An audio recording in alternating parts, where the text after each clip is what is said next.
Hey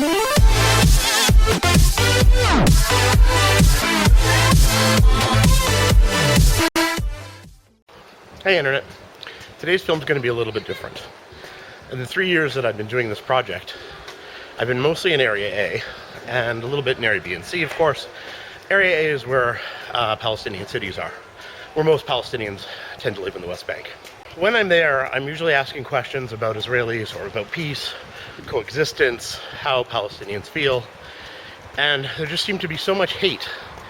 But on the backdrop, what you can't really see is that Palestinians seem to act incredibly normal under occupation. If you go to Ramallah or Nablus, you're going to see people shopping on the street, cotton candy, balloons, people having a great time every day. It's not just once in a while. It's every day and in almost all the cities. You see stores. You see things like KFC, Pizza Hut, Mango Fashions. And in the backdrop of Mango Fashions, you have people who are talking about how much they hate Israelis, how much they hate Jews. You find places with luxury kitchens, bathrooms, luxury furnishings, and it's in every city. You find Croc stores, Aldo stores, mini malls, bowling alleys, go-karting places, zoos. People seem to be acting very normal, but at the same time talking about how much they suffer under occupation. And then speaking to people about how much hate they have towards the occupation, towards Israelis, towards Jews, and their day-to-day existence, which seemed to be quite normal, having fun, living this middle-class life, which is not just for the rich. It seems to be for everyone. And what seems to me is that the hate is disproportionate to the amount of suffering that's going on there, at least subjectively, from my opinion. Obviously, what's going on is something connected to their sense of humiliation of losing Palestine 70-something years ago, of losing the West Bank and being controlled by Israelis, the Jews, for 40-plus years. Their sense of pride being threatened each time they have to go through a checkpoint, each time they even see an Israeli, a settler or a soldier far off. Palestinians only see Palestinians. They never speak to Israelis, never speak to anyone outside. They're within their own areas all the time, constantly talking about how much they suffer. That suffering is communicated from person to person, talked about all the time. Stories of humiliation, stories of killings, stories of settlers going on rampages and running over children. Whether true or not, I have no idea. I've seen no proof that these things are true because they claim they happen day to day. I've seen, well, we get nothing in our media, and when I read the Palestinian media, even that, it's often missing or it's rumor. It seems to be that this is sort of an existential pain based on the sense of humiliation, the sense of lack of control, sense of things not going anywhere, of course, for the past 20 years under Oslo, which is understandable. But because these closed systems are so strong, constantly reinforcing themselves, the hate grows and grows.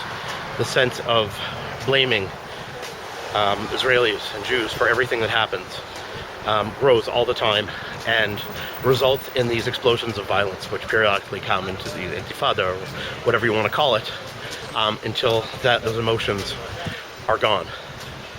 So here are the questions of asking Palestinians how much they suffer under occupation.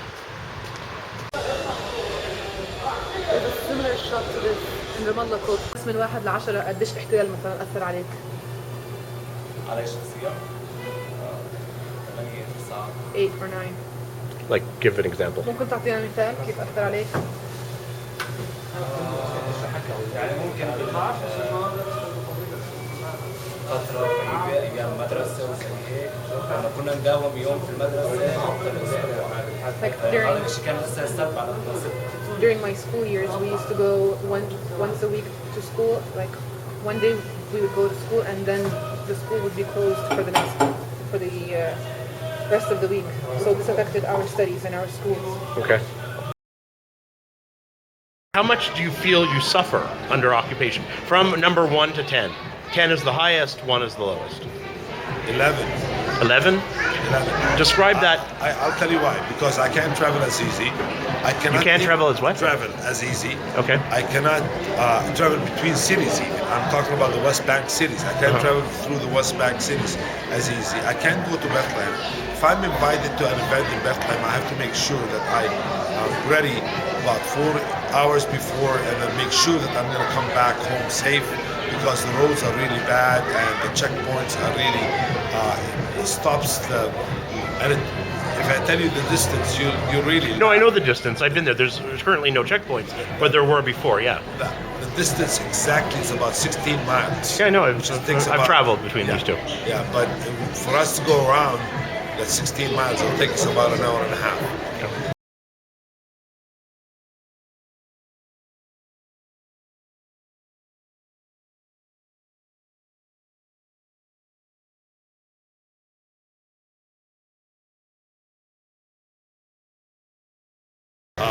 This is one part. The second part, me as a private sector businessman, it's very hard for me to import. It's very hard for me to find the right sources. It's very hard for the logistics of me importing products and making my business going on. Number two, delivering my goods through my business takes a lot of money, a lot of effort, and that's really hard. So our sources are limited because we can't import anything we want, and the logistics are very hard, and they cost us very high, expensive cost. And why do I say this is an occupation that Israel is really happy on this? Because it's free. We pay the price, and they are occupying us. For me to travel to France or Italy, where I import some products, I have to go through Jordan, which is 4 different transportations for me to get to the Jordanian side. One bus, another vehicle, and going through all these checkpoints and all this accumulation of humans. If there was no occupation, though, that wouldn't change. I could travel through an airport, like I travel in the States, because you're from the States. Canada. Canada, okay, or like Europe, you just go through all the regular check security points, and you present your passport, you go on your plane, and you just leave. For me to go on a plane, I have to travel from here to Jordan and wait until my plane's time, make sure that I'm on the right schedule, and then travel from Jordan to anywhere else in the world. Okay. So, on a scale of 1 to 10, from 1 to 10, 1 being like no, 10 being high, how much do you suffer because of the occupation? 10. 10? Why? It's sort of political and economical. Okay, explain. Both. Give me an example. Example, there is high of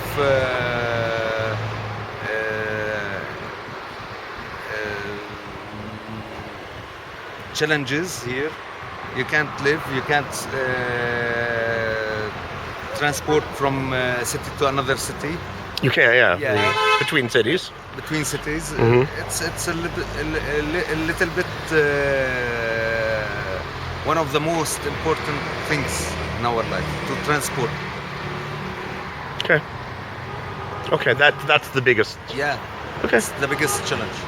Okay. And why is transportation between cities difficult?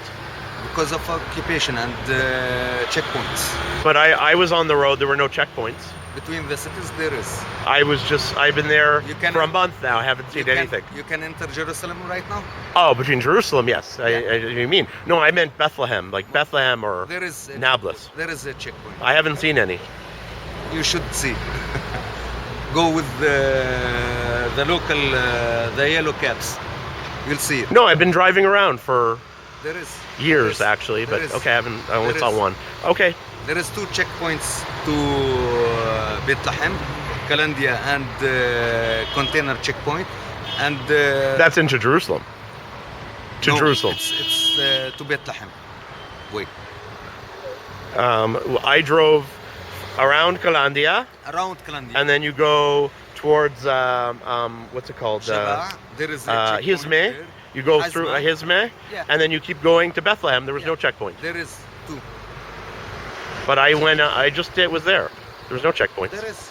Come with me and you'll see. Okay, I saw nothing. Okay.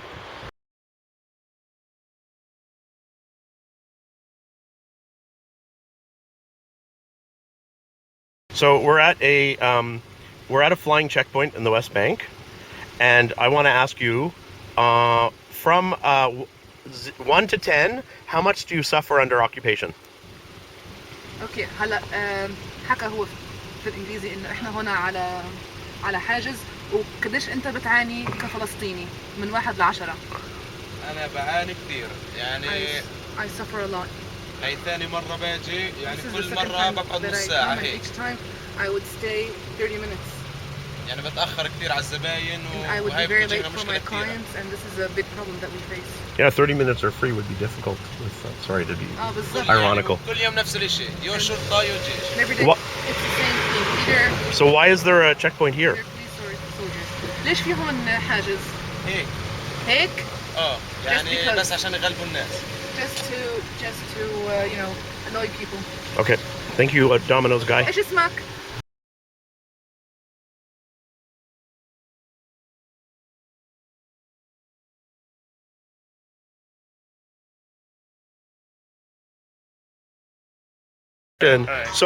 So how? Okay, we're talking about the occupation. So so the question actually is, on a scale of 1 to 10, 1 being really low, 10 being really bad, how bad is the occupation? Like for me, because I go on a travel to keep going and coming to the UK, so it's kind of a problem for me because I Okay. have to go through like the Jordanian borders and then from the Jordanian you, borders true. to- Yeah. Yeah, and like I never get like a permission to go through the Israel. through Israel airport. Yeah. So yeah, like the Palestinian-Israeli conflict has been affecting me for a while right now. Other than that, like half of my family now still lives in Gaza. So basically, like all the bombings and stuff, we had our own losses, so it kind of affected. Okay, me. fair enough. So from 1 to 10, I think I'll pick like 8.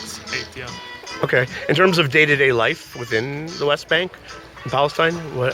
Daily life? No, I don't think so, except for maybe taxes or something like that. But like, But that has nothing to do with the occupation. Yeah, exactly. You It's can just like blame the PA for yeah, that. Yeah, exactly. Okay. But like no, I think daily life, no. But like maybe like every like time I travel, or coming in or out, or whenever like some kind of war happens. Okay, fair enough. So how much do you think from 1 to 10, 10 being big, how much do you suffer under occupation? I think it's 10. Okay, how do you suffer? In what ways? It's the freedom of transportation. It's a really big issue here. To where? To Jerusalem, for Okay. example. Okay. I have never been, for example, to Nablus. I have never been to Why don't you just go to Nablus?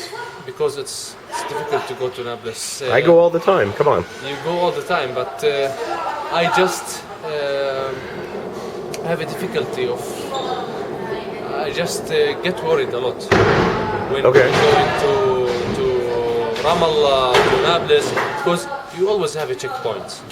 No, there's no checkpoints in between. To Ramallah, To Ramallah? No. yeah, you have a checkpoint. No. To go into Israel, yes. Not from Bethlehem to Ramallah, you go around. It's called. The container checkpoint. It's a container, yeah. Yeah, but it's on the side. It's to Jerusalem. Exactly. It's not. Sometimes you get checked out, and sometimes you don't. When you go to Jerusalem, Okay, sorry. Battery died.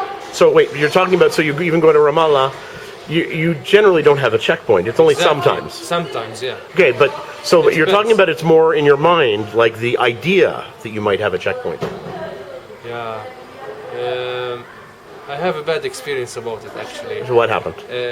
I went with a family. I was just a young kid there. I went with a family and we stopped at the Ramallah checkpoint. It's called Kalandia. Now I remember. Kalandi, that's going to Yes, Jerusalem. Exactly. Yeah. I passed through. My mom also and my 2 sisters passed through. My dad, he has a black point about him. And I stopped him for 2 hours under the sun without answering his questions. why did you stop me? And They just left him to do yeah, it. and it was just a small kid, and I started to cry with my little two sisters. Okay. And it was a big thing for me when I was a child to see my dad suffering under the sun without even giving him water, etc. Okay. I also have a bad experience when I went to Sweden last summer. I went with my friend to Ethno Sweden. It's a instrumental musical Nice, okay. experience. We met like 10 nationalities. It's like we meet people from and friends from Canada, England, etc. from Europe. And I passed through. I have another passport. It's a Chilean passport. A what? Chilean. Chilean. Yeah. Chile. Chile, yeah. Chile. Chilean. Chilean passport, and I got through. But my friend, his name was Tarek, with the Palestinian ID, he got troubles, and they called the police. They don't know what is the Palestinian In passport. Sweden. It's Sweden. Yeah. Okay. Okay. So what does that have to do with the occupation, though? The occupation. You can photograph The wall. area here, the wall. It's really devastating. We're under occupation. We can't even. It's difficult to move here. You can move easily in the West Bank, but when getting through To Israel. to Israel, it's really difficult. But if you do you want a Palestinian state? Yeah. Do you want there to be a Palestinian Yes, state? sure. So when there's a Palestinian state, it's going to be a border between Israel, just like there's a border with Jordan. So what's the difference? The idea that we are we knew and we believe that Israel is not a real state. Okay. It's our land. They say that it's their land, but no. So why would Israel even make peace with you then? There's no peace. No, but They depend that there is peace. But there is no peace. They say that there is peace. There is no peace. They are building mustawtanat and buildings Settlements. here and settlements, but they are not even stopping. And there is really bad things going on in Mukhayyam al-Dhesh, Aida camp, the refugee camps. Yeah, but the refugees don't have to live there. Why? Why do refugees have to live in the camps? Why can't they just live in a house? There's no place for them. Of course there's place. There's lots of place. There's place everywhere. Look at this. There's place right in front of you. You can see that the buildings are those buildings. Look there. It's like a castle there. They have stopped building. Israeli stopped building those houses, and the houses there also they stopped it. The family paid like 1 million shekels on it, and they stopped it, and they said for the family to go away. It's an example for that. But there's lots of space. I mean, there's No, there's not. there's lots no of space. But after Ramallah, between Ramallah and I will show you the map, and I will let you see what is really going on. I know what's going. I'm saying, but there's just because it's Area C doesn't mean there's no space. Yeah, there is space, but the people they have pressure economically. They have pressure. You know how much it's difficult to buy a piece of bread here. It's 4 shekels, and your salary is like 1,080 shekels. 800 shekels, yeah. Yeah. So if one person works there with 9 kids or 5 kids, it's really difficult to live. Okay.